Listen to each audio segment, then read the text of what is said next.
Dumating ng emosyonal ang isang pamilya sa bahay ni dating Pangulong Rodrigo Duterte sa Davao City. Bit-bit ang tarpulin, hindi nila mapigil ang pagluha. Tanda ng kanilang pagkadismaya sa sinapit ni Duterte sa ilalim ng kasalukuyang administrasyon.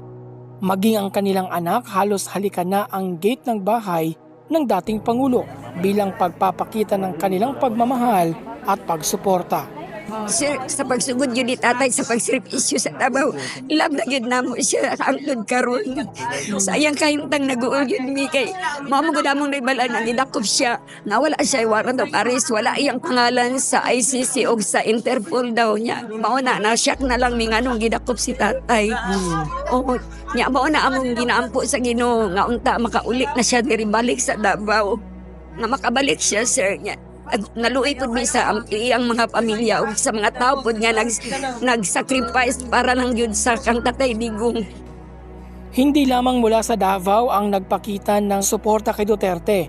Dumayo rin sa lungsod ng ilang opisyal ng barangay mula sa Kabangkalan, Negros Occidental upang personal na bumisita sa tahanan ng dating Pangulo at magpakuha ng litrato.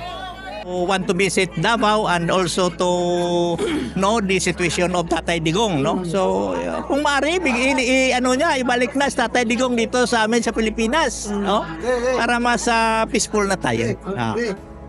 Ang patuloy na pagdagsa ng mga taga-suporta mula sa iba't ibang panig ng bansa at maging sa ibang bansa ay patunay kung gaano kamahal ng mga Pilipino si Tatay Digong.